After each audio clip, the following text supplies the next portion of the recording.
Do you wonder about past lives? Have you ever thought about where your soul has been, where it's going, or what lessons and memories have been gathered along the way? In this podcast, we will discuss past life memories, psychic phenomena, energy healing, and other metaphysical topics with experts and the average person to find out how we can heal through these experiences. So I invite you to join me on my journey. Welcome to the Regression Session.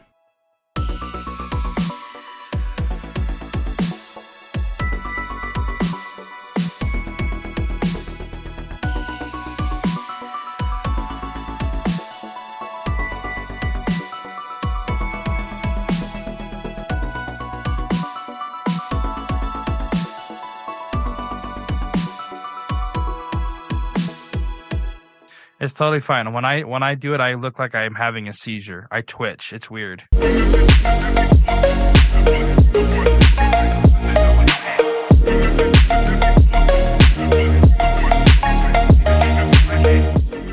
Welcome back to the Regression Session.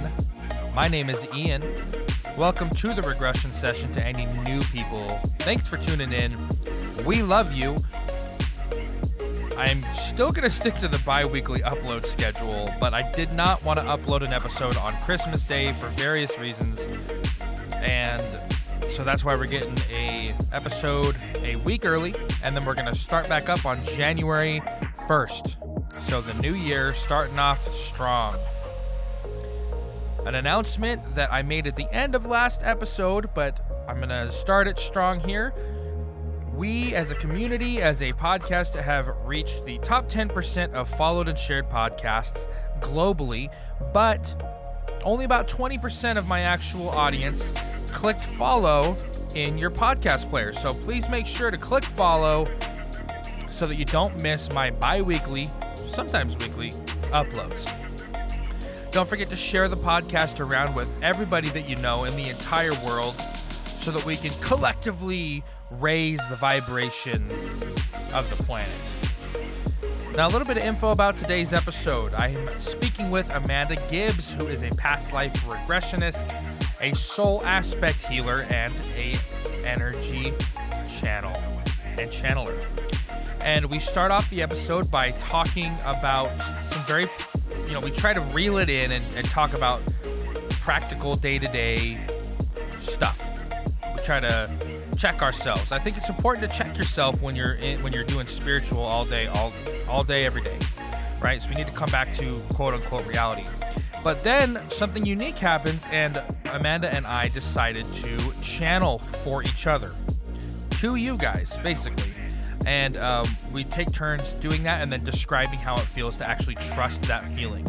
I'm really excited for you guys to hear this. It's the first time that I have channeled publicly. And without further ado, here is the episode with Amanda. Hey, Amanda, thanks for coming on to the show. Hello, how are you doing, Ian? I am very tired this morning. There's a big time difference between us.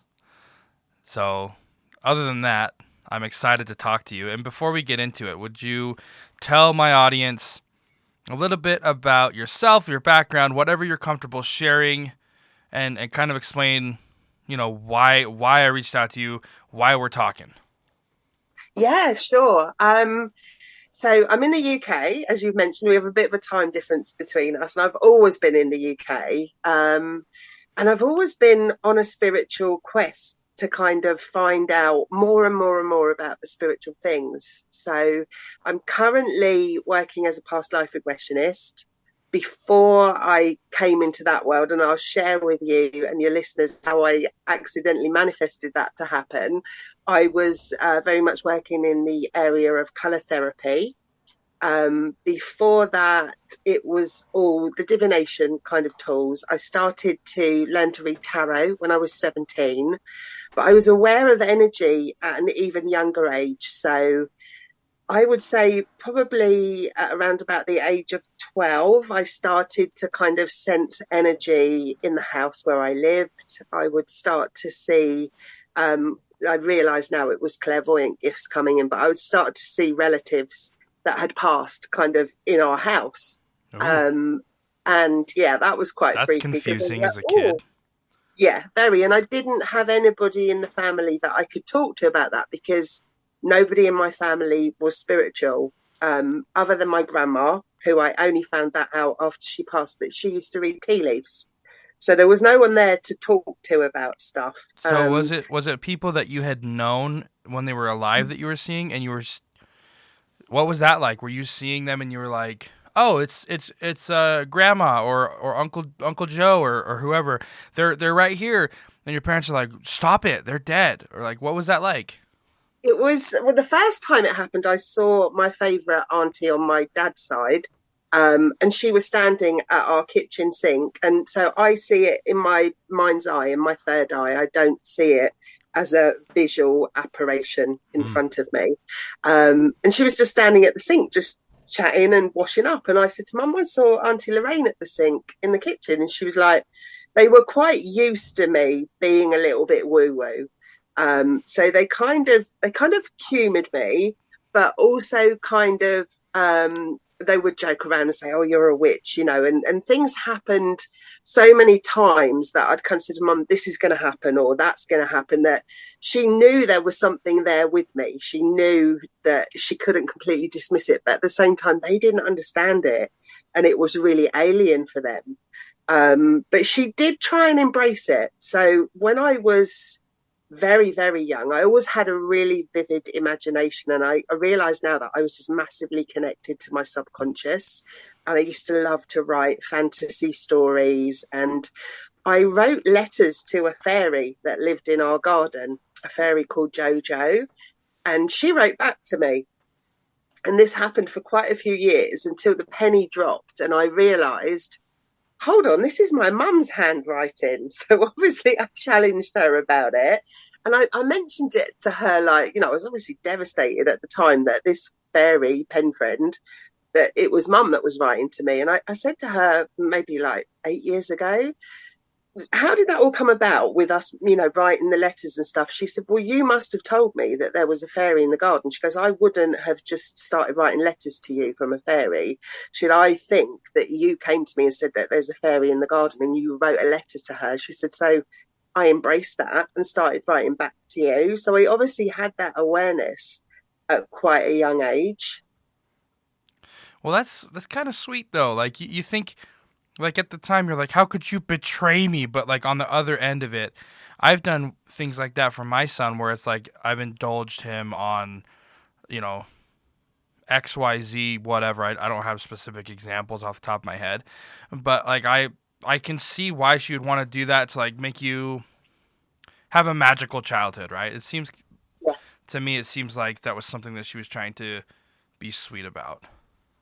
Yeah, definitely. And I always got books for Christmas that had pictures of fairies in, and loved reading books like The Magic Faraway Tree. So I was a very imaginative, creative child anyway. And that's kind of where my love of music came in as well, because I started off like most kids with a recorder, and then like we moved on to piano lessons, so they very much did encourage and support whatever I wanted to do, even if it was something like the spiritual world that they didn't really understand.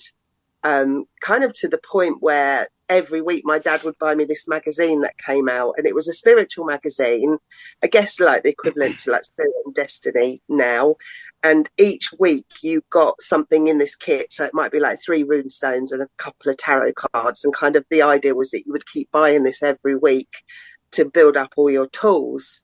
So I kind of tried everything as a teenager, from like tarot to astrology to runes, and just all my money on books, because obviously we didn't have the internet to go down rabbit holes with then. Right. So spent a lot of time kind of relying on outside resources, because there wasn't anybody there in the family to kind of guide me and teach me the spiritual ways. I got you. That's very interesting. I was my story is completely different, but this isn't about my story, obviously. But um, I can't relate with that. My because I had like very religious parents that if I Like there were ghosts. There are definitely like ghosts in my house, right? Mhm. As a kid, 100%. My house was haunted, and I said to my mom, like, Mom, a man spoke to me in my bedroom last night, right? And she's like, Oh no, you were just dreaming. Sorry. So I can't relate to having parents that would indulge me with being haunted. Yeah. Yeah, they kind of dismiss the haunted one. So, look, probably like a lot of children, there's places in the home when you're growing up as a kid that kind of like maybe a dark corner or somewhere where you maybe like run down the stairs or you put the light on and you think there's something there. So I was always aware of energy in that way. And they did kind of dismiss that to the point when I got to 13 years old and my dad said, "We are not sleeping with the landing light on anymore. You're 13 now," because it can be scary when you're a youngster and you're kind of feeling all those energies, can't it? It's sort of like, oh, I don't really know what to do with these feelings and what that is there. And it seems like younger kids are, even in like religion and stuff, they the clergy and things, they talk about children being having a thinner veil and being more sensitive to things like that.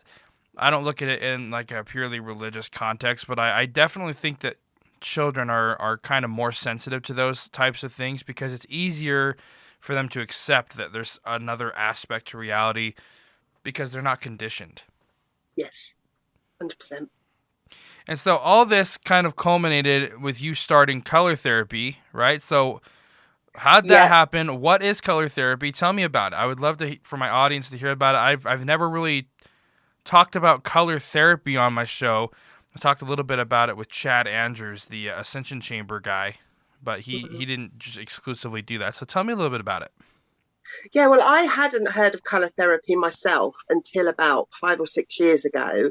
And sort of I jumped into the spiritual closet in my mid 20s. So I started reading the tarot when I was 17, sat in circle, did all that, then jumped in the spiritual closet when I was 26. And it wasn't until kind of like my late 40s, well, I'm 51 now, so probably about my mid 40s that I started to really trust and open up and get past that fear. And that's when I found color therapy. And it's based on the ancient art of numerology. So we take the digits of the date of birth, simplified more than numerology because we don't do anything with the name. It is literally just your date of birth. And you have a colour that relates to each number. So you have four colours in your chart. One is your inner child colour, one is your skills colour, one is your aspirations colour, and then you have your soul colour. And these colours all have traits that are linked to the chakras, linked to numerology, and you can understand people. So you can look at the colours of the people in your family, you can look at children to see what are they going to grow into, what potential do they have, what skills do they naturally have when they are fully embraced in their colours, when they're fully in the energy. Because obviously, it's like anything in life, when you have things going on around you as a child, maybe you have like really overpowering brothers and sisters, or you have like quite a traumatic childhood, that can stop you from going fully into the aspects of those colours that you have. But so we can use it. There's two sides to color therapy. That is the one side where we can use it to work with the energies. So we can work with the energies of the current date, and we can work with the energies of our birth date colors. But then you have the color therapy side, and that's what really kind of brought in the past life stuff for me, because in Egypt they had colored pyramids that they used for healing, and people would go off into these pyramids. Depending what was wrong with them is what pyramid color they would go to, and they worked with light and they worked with the colors to heal people. And when I first discovered the lady who runs the company where I certified in color, and I started to have training with her, she was like, "You're picking this up really quickly. Like, you already know this stuff." And we discovered that I had had a past life in Egypt working in the color pyramids, that I was a healer that was working with these energies. So I was guided to color again in this lifetime, which I think we find happens a lot, don't we, when we're in past life work with people, that there are themes that go through your lifetime and you will gravitate towards them again in the current lifetime that you're in. Yeah, yeah, it's like unfinished work or like over talents. I don't really have a word for it. Like talents that are consistent throughout different incarnations. Like you're good at, let's just say, like you're good at linguistics in one life, and then you go into the next life and you go into high school and then you start learning German, and then all of a sudden you like pick up German really quickly and stuff like that, Yeah, right? Same kind of a thing. Like it's yeah, fairly common. yeah, definitely. And so I had been Reiki trained for quite a few years before I started to do the color therapy.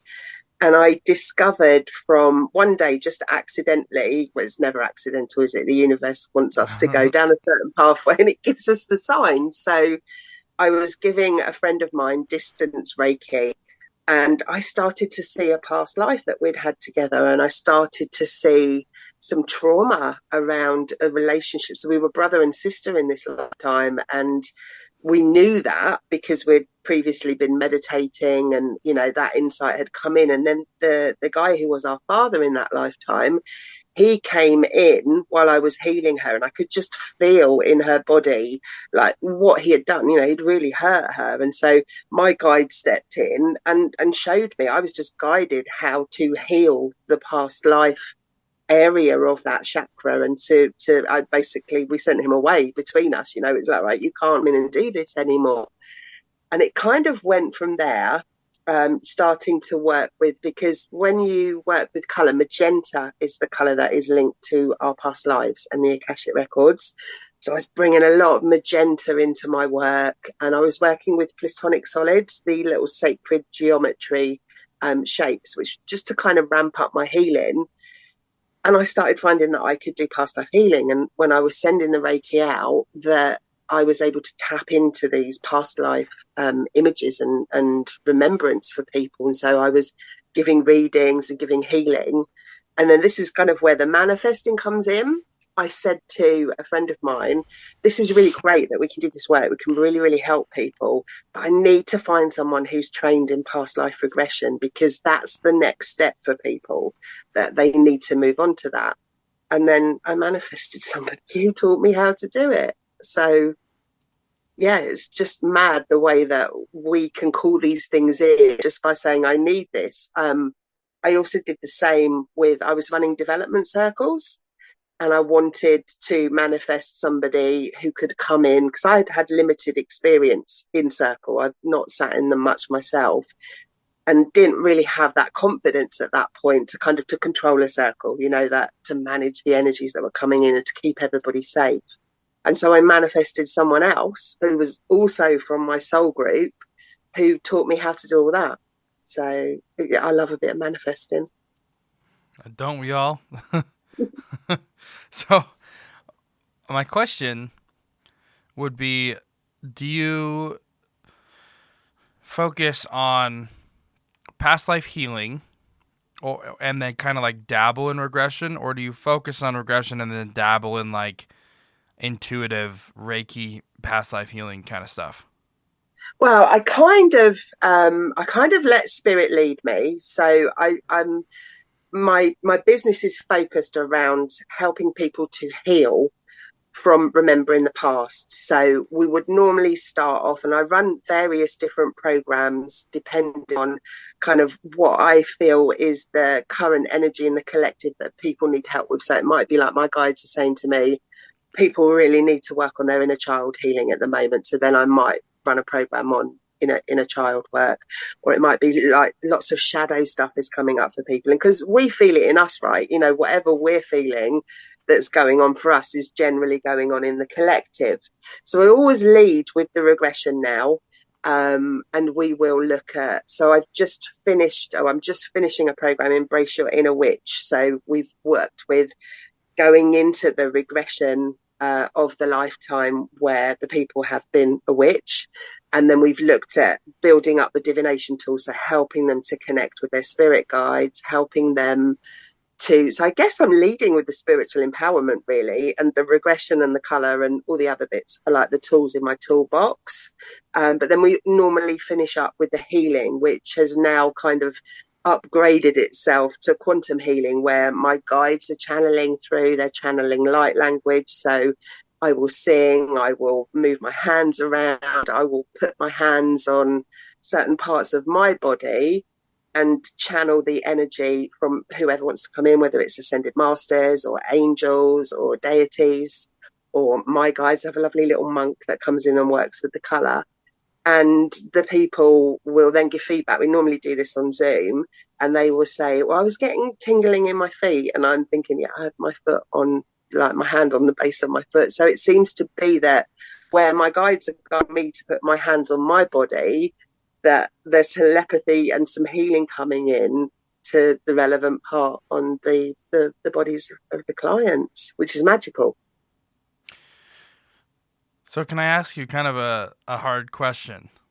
Of course, love a hard question. So, and I ask this from a place of love, right? Yeah, Because I'm about it, right? But there's people out there who are definitely not about it.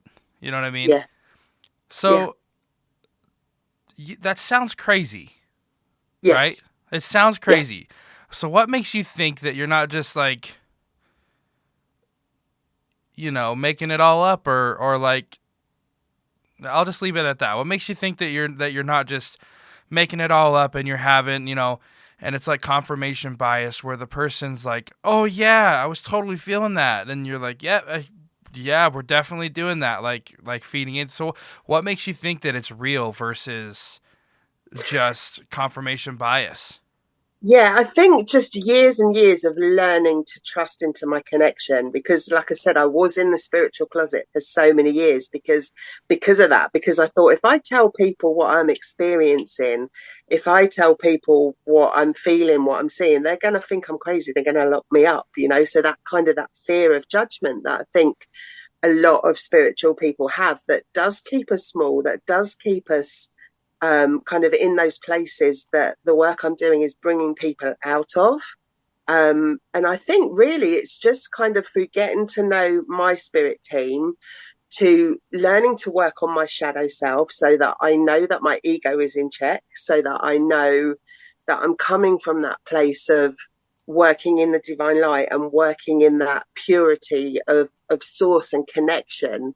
And I think it's something that unless you've experienced things, it's hard to kind of to believe in things, isn't it? Especially if someone is a very logical person and they're like, well, how did we get here? How did we all end up on Earth? It's everybody will have their own ideas of that. And I think some people are very, very logical brained, aren't they? Where they will be like, well, I need to see it. I need to understand it. I can't believe in airy fairy stuff. So I think, yeah, to answer that briefly, which I haven't done, because I'm a soul blue and we love to talk, we love to get that message out there and to speak. So that's my soul color. I'll have your date of birth off you afterwards and tell you what yours is as well.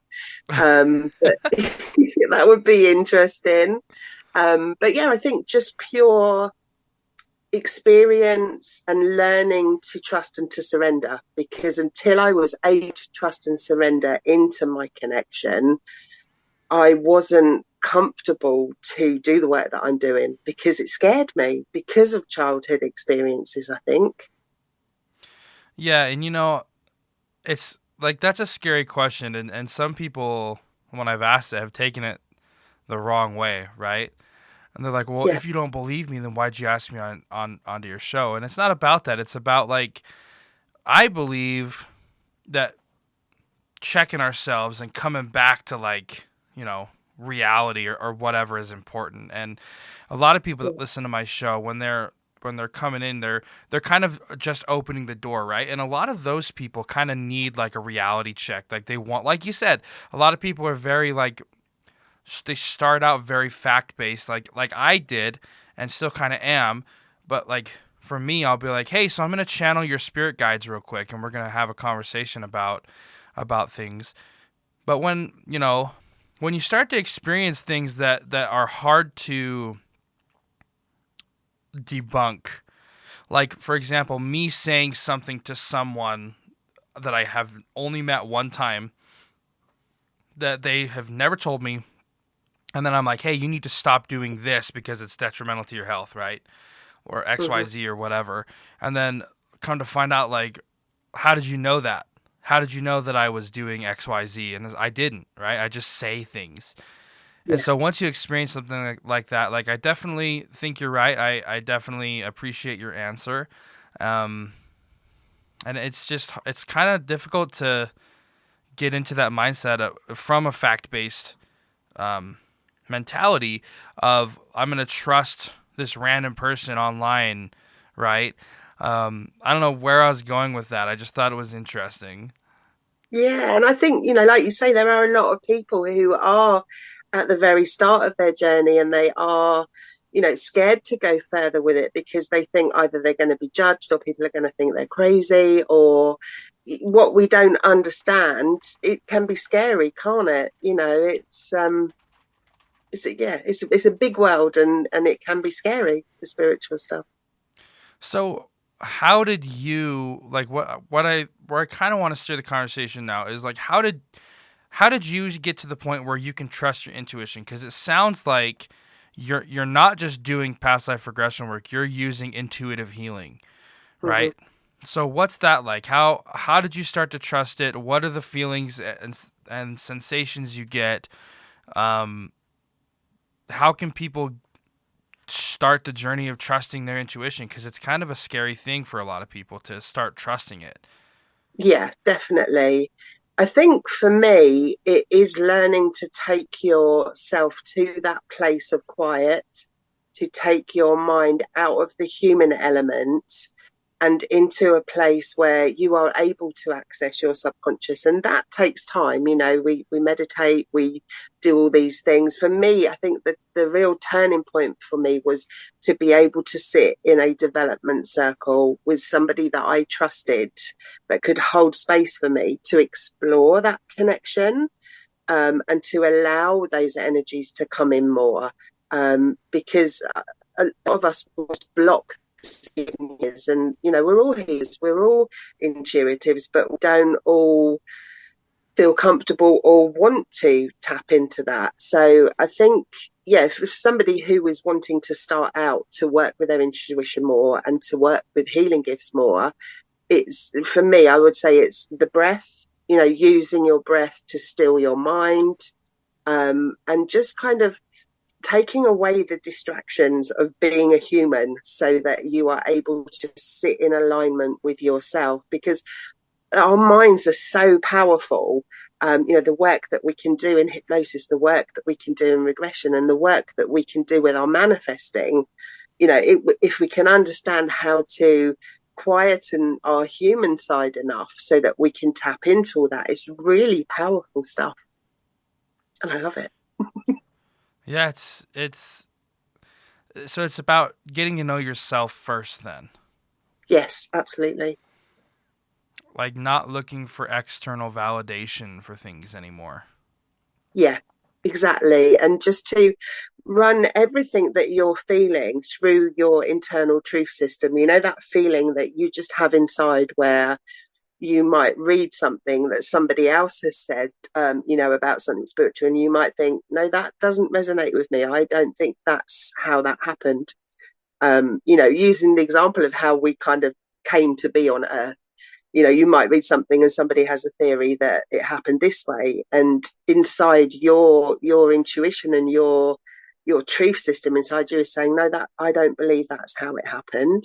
And so it's working with your body as well. We have to merge the soul aspect of us. So our soul is much bigger than our human body. So a lot of the time our soul isn't, our body isn't full of our soul. So if you imagine like a glass of water, this is how I explain it to my clients. If you imagine like a glass of water and you're filling that up with your spirit. So say if the glass is only like a quarter full, there's a lot of space there that like outside influences can come in, like negativity and other people's opinions, and that kind of like feeling that we do need to be validated or we are going to be judged. And then if we keep topping that glass up with more and more of our spirit, our soul essence, then that glass comes to a point where it's so full that there isn't any room for all that stuff that kind of can take us away from our connection. So I think it's really about knowing ourselves and knowing our bodies and honoring them, making sure we're taking time for our connection. And you bring up a really interesting point, and I'm glad that you brought this up, because we in this space, right? Like I guess we can call it like new age healing, right? Mm-hmm. In that kind of a space, we have a tendency to be all spirit all the time, all energy all the time, all chakras all the time, right? Whereas like people that are outside of that tend to be all body all the time, right? Yeah, I got to get up and go to work. I got to go walk the dog. Got to get the kids to school, all that stuff, right? And yeah, and really, if you look at it, we exist in this reality with our entire mind, body, and soul. And so trusting the feelings in your body, and these feelings are going to be different for everybody. And the reason I'm bringing this up is because I think that trusting your body is important, and learning to listen to your body as far as like the feelings you get with these intuitive feelings and these intuitive guidances, if you will. For my like in my body is going to be different. So I would like to talk about that. So when you start having like an intuitive thing, or like you want to, let's just say you're having a conversation, all of a sudden you want to just blurt something out. I don't know if that's ever happened to you, where you just want to like blurt something out at somebody. What kind of a physical sensation accompanies that feeling of like I'm working with my higher power or whatever, and then I want you to talk about how you feel, and then the feeling that I get, so that people can kind of have an idea of what to look for maybe in their own life if they're starting to trust their intuition. Sorry if that was long-winded. no, no, no, I totally get it. And you're right, it is different for everybody. We will all experience things in different ways. So for me, when I'm trying to deliberately connect, I will close my eyes. I will use a very simple breath technique of breathing in through the nose, holding very briefly, and then a longer exhale out. And I will talk clients through doing that 3 times. It gets quicker. So for me now, by the time I've taken that first breath in and I'm starting to breathe out, I start to get tingles around my forehead, around my third eye, and I start to feel the energies coming in. If it's guides coming in with insight when I'm talking to somebody, so it will often happen when I'm listening to voice notes on Messenger. Somebody will be saying something to me, and my guides will just come in. So it is a feeling of and I've got used to the different energies of who is coming in. So it's a different kind of frequency. Like if it's an ascended master, or if it's an angel, or if it's a spirit guide. But how I would say it in a general generic term, so that because it will be different for everybody, is that it might be a change in sensation on the body. It may be a change in, it may be a feeling of kind of like you've just walked into a cobweb, or you may start to see colours. It's something that I really enjoy. It's one of the most enjoyable parts of the mentoring that I do, is to help people to feel those signs and to bring the guides in closer and ask them to step back so that they can have that awareness in their body. But yeah, and sometimes it will just be that real, like if you're getting a confirmation of something, like it's just a feeling of goosebumps all over, and you think, yes, that was right. That is just like a big yes for me from spirit, when you just get those goosebumps all over. Yeah, that's so interesting you say that, because I've experienced most of those things myself. And it's easy to write it off. As like a newer person in this, it's easier to write off the goosebumps. It's easy to write off the temperature change. That's a big one. Like that Mm-hmm. happens a lot, I think. And even when I put someone into a hypnosis, and like taking them through a past life, a lot of people will actually get cold, Mm-hmm. or hot. More commonly for me, cold. I don't know if that's like more common across the board, where they'll be like, "Man, I'm really cold. I need a blanket." So I keep a blanket on hand, and I'll just like put it on top of them, and they're like, "Ah, thank you." Like I was so cold. And when I've channeled my guides and other people's guides, I usually do get really cold. Mm, It's really interesting for me if I'm deliberately trying to, um, let's just say, channel someone. hmm I get I kind of turn my attention inward to like the center mass kind of, and then I feel butterflies, like the like those classic butterfly feeling you get, and then I lean into that, and at that point I start spinning in my head. And then mm, once I start spinning in my head, I know that I'm like connected. What's very interesting is like when I put people into their own energy field, right? And I know this like we were talking earlier about like being grounded in reality. And now we're talking about energy fields. So yeah. for anybody in my audience, like just know I'm about it, right? But when I've taken someone into their energy field, it's very common for them. Like a lot of people will say to me, like, "Oh, I feel like I'm barrel rolling in my head. I feel like I'm spinning, but it's not like unpleasant. It's just like I feel like I'm getting swept up into a current." And I'm like, "That's exactly what happens to me. You get Mm, swept up into this massive current, and then they're like, oh, I'm aware of so much more right now." And then when they come back out of it, they're like, that was so weird. Like I couldn't, I don't know why I would make that up. And it's like, because you're not though. Like if it's yeah. happening to all these people across the board, like all these people feel like the butterflies and then they feel goosebumps and they get cold and hot, like all these common things that people are reporting, then something's definitely got to be happening. Um, and I'm kind of past the point of questioning, but I don't know. I like to give people kind of a doorway to validate, like, hey, you know what? If you are experiencing these things, they do actually happen. Yeah. Yeah, definitely. The subconscious is just a wonderful place to go where everything is more vivid, where everything is, I was listening back to a regression journey that I had been on when I first started to train in the past life regression area. And I remembered the lifetime, but on this recording, I'm saying I can smell like chlorine. I'm in a meadow and there are flowers, and I can smell like chlorine, and I can smell the fragrance of the flowers. And the regressionist said to me, well, what do they smell like? Are they sweet? Are they fragrant? I'm like, no, they smell like Egyptian musk. So all your senses are activated, because that's not a clairvoyant gift that I regularly get, that sense of smell. I know a lot of people do, but yeah, it's everything's heightened, isn't it? Yeah, my first time ever being regressed, which I don't know if I've ever actually talked about on my show very much. But I remember the like I have aphantasia, you know what that is? Like No, I don't. it's where I can't physically see anything in my own imagination. I can't hear anything in my head. So I don't have like the inner monologue voice. Like I don't hear my own voice in my head or anything. And if I try to imagine something, it's just dark and quiet. So I can't see anything. But I was able to smell the smell of baking bread. And so that was very interesting. So yeah, I can also say, yeah, your all your senses do activate, and it's kind of weird sometimes. Yeah.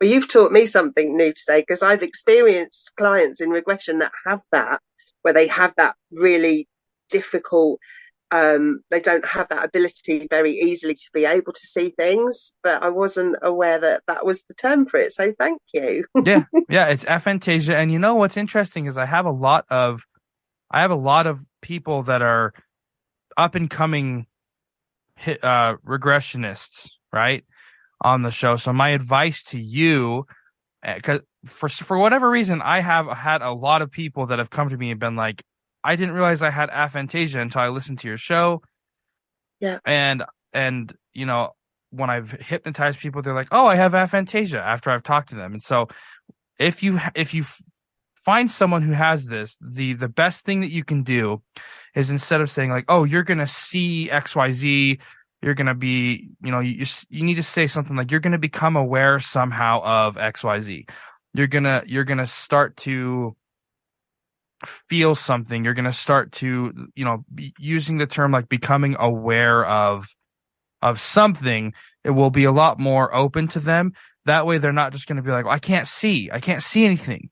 I can't hear Yeah, anything. It's like, oh, of course you can. You have a condition, right? So yeah, yeah, that's my advice to any up and coming regressionists listening to this, is just be aware of how you're presenting things. Even for people who don't have aphantasia, I've started just saying you're going to become aware of this, and it just opens it up, I think, a lot more than, okay, you're going to see this, yeah, right? So just yeah. something Because to think about. we do assume, don't we, that most people are going to see. So we have to really watch the language that we're using with people, so that they don't kind of have that experience where they're finding it even harder, to do what they need to do. I love that. That's really great. Yeah, and setting, like as a species, I think we as humans kind of expect people to experience and see things from our perspective, right? So opening it up and leaving space for everybody's unique experience, it to me it just seems like a way more powerful way to allow someone to experience their own past life. Yeah, absolutely. Just allowing space for that. So I want to try something if it's okay with you, and if it's not, that's totally fine. I would like for you to, if you can, just like deliberately like open up your intuition and just start talking about it, because I'm interested in seeing that, and I think that other people would be interested in that too. And Yeah, this sure. episode kind of turned into trusting your intuition, right? But I don't think that's an accident necessarily. I Mm, think someone's gonna hear this and be like, you know what? This is exactly what I needed to hear. yeah, definitely. Now, something that my guides kind of threw on me last week was, I don't do. So it's no accident that you've asked me to do this. I don't do live mediumship. I go live a lot on Facebook. I go live weekly in my group, talk about past lives. I do card pulls. I do, all of that stuff. I'm really comfortable going live, and they put me in a position last week where I had to do live mediumship on my profile on Facebook, and it was all coming in with all the sensations. So there were loved ones coming in for people that were on the live, and they were giving me all of the sensations from when they had passed.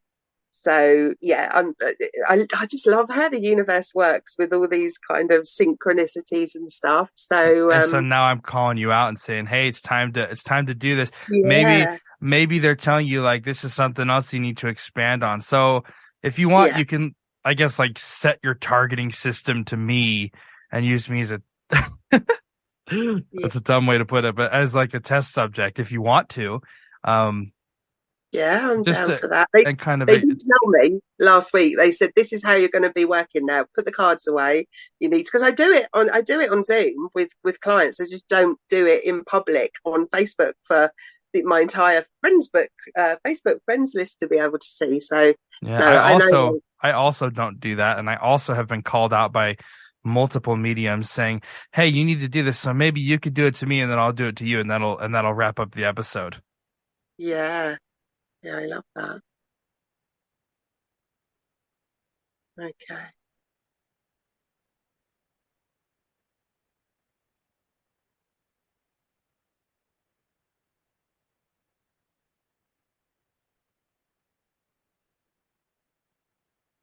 Right, so my spirit team are coming in. Is there a particular loved one in spirit that you'd like me to try and bring forward, or do we just want to chat to some guides? Do we I do we I want have to no do? idea, Okay, really. let's. So because I've never spoken to like I've never had a session with a medium who can bring forth deceased people.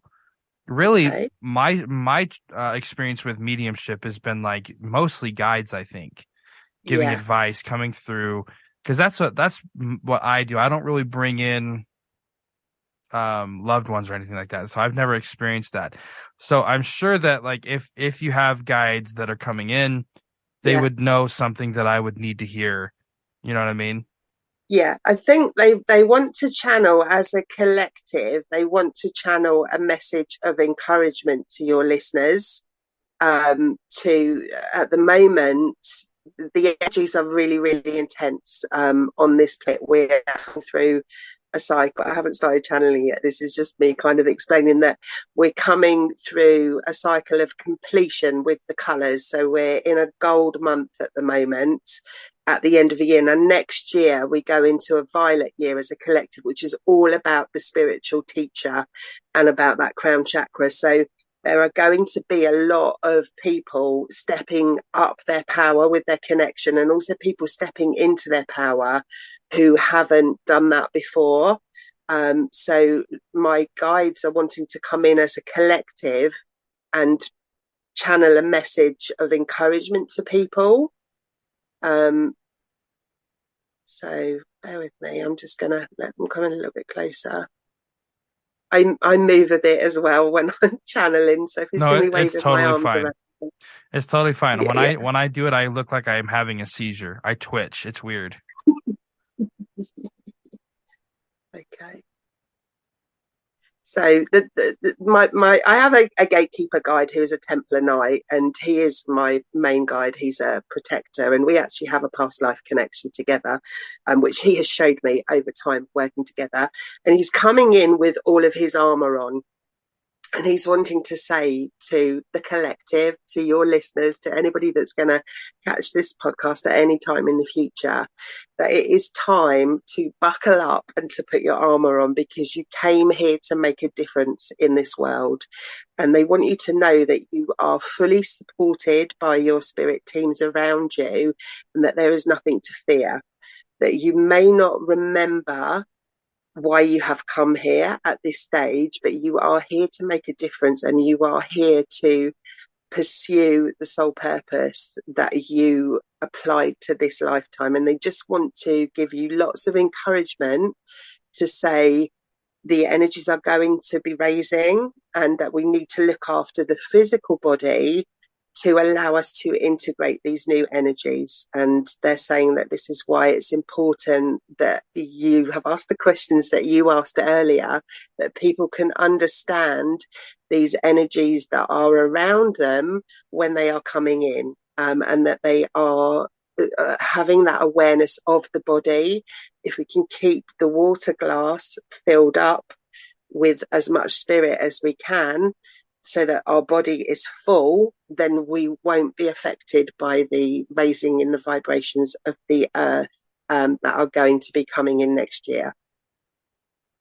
But they're showing me full suits of armor, and people are standing in a row with great big shields, and they're saying that we are a mighty army when we come together in oneness and in love and in togetherness. That's lovely. Hmm. And I think very important as well. It kind of ties everything that we've talked about together a little bit, you know. Yeah, Um, I kind of feel like I've been all over the place this episode, that's honestly. probably my energy, because I'm like that. No, I mean, it's been a minute since I've taken a break from the show for reasons, and then I don't know, I kind of felt like I was like rambling a little bit, but I don't know, maybe I'll listen back to it and be like, oh, you know, all those questions kind of tied together. I'm hoping so anyway. So when you did that, when you just channeled that message, Mm-hmm. what was it? What was happening? Like what was going through? Like what sensations did you feel? Um, This hand was moving the whole yes. time, Yes, like it I was was. I didn't know if you could see it or if it was off camera, but this hand was moving the whole time. And they will do this when they're channeling light language as well.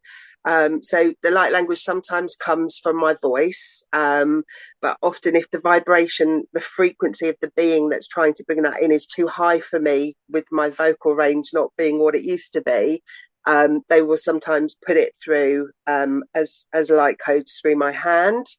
But I was seeing a lot visually. My guide was showing me. So he doesn't normally come in full armor unless I'm in a situation where he's coming in with more protection. So like if I'm somewhere where there's lots of energy, or if he feels that I might be unsafe, then he'll come in with full armor. But when he channels messages for the collective, he comes in with a really empowering, like if you were in an army, he would be that one that is saying to everybody, come on, we're going to do this. He comes in with like a real empowering energy, and then he will show me. So if we were sitting in a more meditative environment, sometimes he will actually talk through my voice, but it takes me a little bit of time to go into that deeper trance state. So he will be merging with my higher self. And then that message is we kind of blend together, which we do quite a lot because we do have the past life that I know him from, that he's shown me, the one that we had together. I was a seer and he was kind of the leader of the army. And I would give him the insight of kind of where the enemy were coming in from, and so that he could work out the tactics. So we often will, my higher self will blend with him and it will just come through like it did then. But it can be different. Yeah, it's very interesting. I just felt like all of my typical signs that I'm about to channel, honestly. Like, so when it happens to me, I get like really tired. My Yeah. eyes glaze over.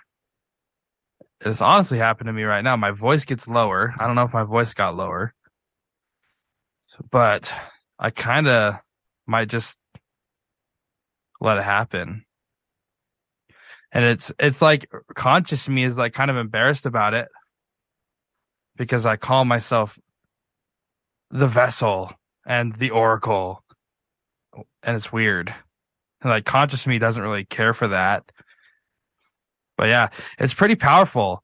I don't know if you're sensitive to that or anything, but like, More so with loved ones, when loved ones are coming through and they're giving me the symptoms that they passed with, I have to say to my guides, okay, I've understood that. Please take it away, because that can be really draining. I don't often channel people's loved ones. I normally work with my guides. I work with the Ascended Masters. I work with the angels. I work with galactics. Basically, any beings that aren't generally loved ones, because that's quite tiring work. I've got friends that are psychic mediums, and it's very tiring. They say. yeah, yeah, I'm gonna let. It's pretty powerful. Hold on a second. Let me just. I'm gonna let them speak through me.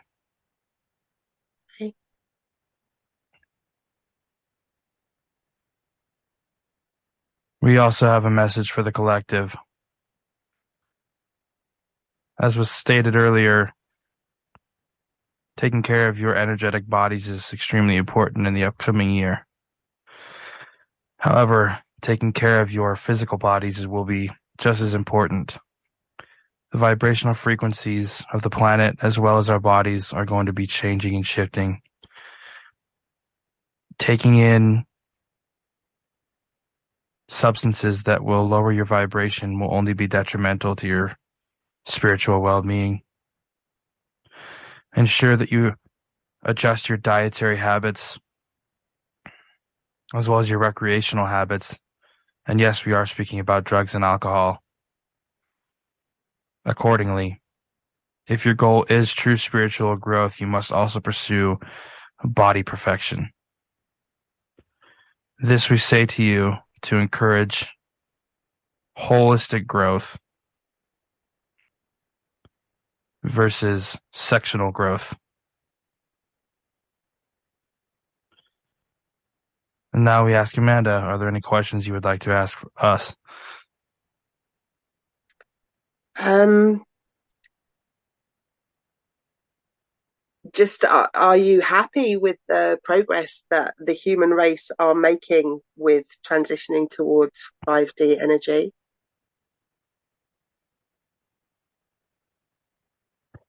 Yes and no.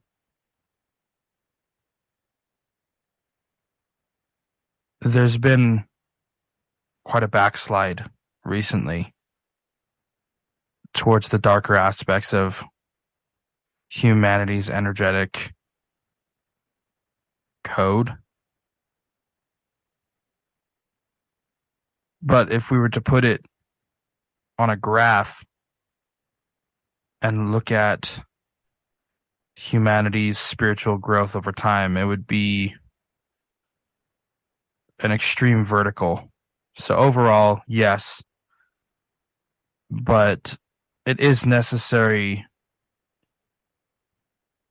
to live in the details sometimes because the details can get away from us and can cause major backslides. Mhm. And so we encourage people to not give up, fight for justice, fight for higher vibration. This will continue, encourage the continued uprise of the graph line. Thank you. It may feel that you may feel that there's darkness for anyone listening. You may feel lost. You may feel alone. You may feel crippled. You may feel scared, depressed, anxious. These are all side effects of a society that is fighting back overall, especially those in power, fighting back on the collective vibrational shift that is happening. We encourage you to work through these emotions. Don't let them distract you. We also encourage to limit substances taken to hide from these somewhat uncomfortable feelings. Artificially covering up the emotions will do nothing but delay the inevitable. We understand there are those with chemical imbalances in the body that require medication. However, we don't believe that those of you, most of you who are taking substances and drugs to cover up these unpleasant emotions, we don't believe that most of you need them. And we would encourage you to work through these uncomfortable emotions until you feel comfortable with yourselves and your own energetic makeup, therefore raising the collective vibration of the planet. We leave this with you in love and light. Thank you. Weird. Yeah, I was definitely feeling the spinning. Yeah. I feel like Yeah. I was pretty monotone. Yeah, it's I find it's different depending on the energies. Sometimes it will come out very high pitched and almost childlike sounding, because obviously every kind of energy being that is communicating with us has their own frequency. And when we're projecting their frequency, in a trance state, some of their personality is coming out as well. Yeah, so for me, I don't even remember what I said, if No, that I makes don't. sense. You can kind of remember the vibration of the message. You can kind of remember the theme, but it's almost like your memory has gone, and kind of like it's like well, they are merging with us, aren't they? Yeah, and it was like the theme of it was like your guides came in and then mine built on the message as well. It was, Mm, we could have just I don't think that it would have been like considering that this is going to be sent out to thousands and thousands of people. I think it was like an opportunity to get a message out versus just like yeah, assisting Amanda or Ian, you know. yeah, And for me, like for anybody listening, just to kind of continue with the thought of what does that feel like for me, my feet got really cold. My head was spinning like counterclockwise, I Mhm. think. Yeah, counterclockwise or clockwise, depending on which way you're looking at me. But to me, it would have been to the left. And my eyes were like super heavy. And then my actual body, like my feet got cold, my body got really hot. So those are just some of the things that can happen when you're doing this.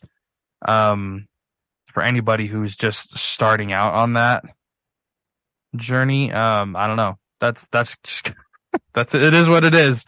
You know, I could be making it all up. Who knows? But the support is there from spirit. I think that was the message that they were trying to deliver, wasn't it? Is that they are wanting to assist us with this future that is coming, that we are all here to make a difference of. Yeah.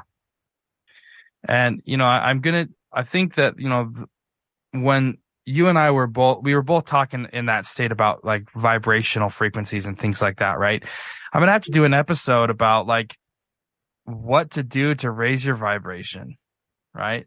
What to avoid to intake, because everything we do and everything that we take into our bodies is going to change our vibrational frequency, right? Mhm. And for anybody who doesn't know what I'm talking about, like I'll address it in another episode, but that was interesting. I've never done that before. It was uncomfortable for like conscious me to do that. So thank you for being open and willing to do that little experiment with me.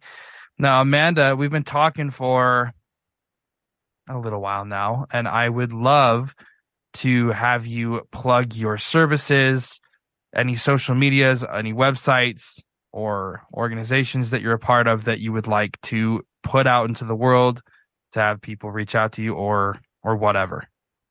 Thank you. I appreciate that. So yeah, I can help people with ascension. I can help people with healing, with feeling the energies, all this kind of stuff that we've ended up being guided to do today by our guides is my bag. It's what I do. And obviously helping people to remember and heal from the past. So my main little community I have is a new Facebook group that I opened in September this year. It's called Life After Life, and I think the actual Facebook name of it, if you're searching, is Life After Life UK. And that's where you can find me going live every Monday night. I go live in there. I talk about various different aspects of past life themes, just helping people to understand the energies, their guides. We do a little bit of colour in there, but that's the main place where I hang out at the moment, when I'm not on Zoom working with clients and doing regressions. So yeah, I'd love people to come over and join us if they want to dabble a bit more in the spiritual world. Beautiful. A link to that can be found in the description. Definitely reach out to Amanda if you want to have some interesting work done. And Amanda, I'm going to ask you and kind of put you on the spot. Do you have a message that you would like to leave for my audience? Just really, if you're guided to do something in this lifetime, there's a reason why you're guided to do it. And don't let your conscious part of your brain, your human part of your brain, block you from stepping into your soul purpose. Because when you're doing that, I can't express enough just how much happiness and joy that you will feel in yourself and making aligned decisions. So yeah, just embrace who you are, what you came here to do, and don't feel that you can't show yourself because of fear of judgment, because there's a whole world of people out here, that are like you, like me, like us, that will embrace you and will embrace your differentness. Well, that's a wonderful message, Amanda. Thank you so much for coming on to my show and having this weird, eclectic conversation with me. I really appreciate it. And it's been a pleasure, Ian. Thank you so much for inviting me. And we'll cut it there. That That was a bit mad, wasn't it? was a little weird, man. That's it for today's episode. I would like to thank Amanda for coming on to the show. I would also like to thank you for tuning in. Definitely go check out some of the links I have for Amanda in the description. Show her some love. And definitely don't forget to follow me in your podcast player. Don't forget to share the podcast around with everybody that you know in the entire world. And if you would like to come on to the podcast to share your past life experience or your knowledge on any metaphysical topic, shoot me an email. My email is theregressionsession@gmail.com, and I would love to have you on the show. When I'm scared, I find myself thinking about you. You're out there, and I'm alone in this room. I wonder what you're doing now, and if you think about me too. 'Cause I'm always thinking about you. I can't stop, I still dream about you. My heart beats so lonely without you. I'd climb mountains to get you here with me. Still dream about you. I wonder what you're doing now, and if you think about me too. 'Cause I'm always thinking about you.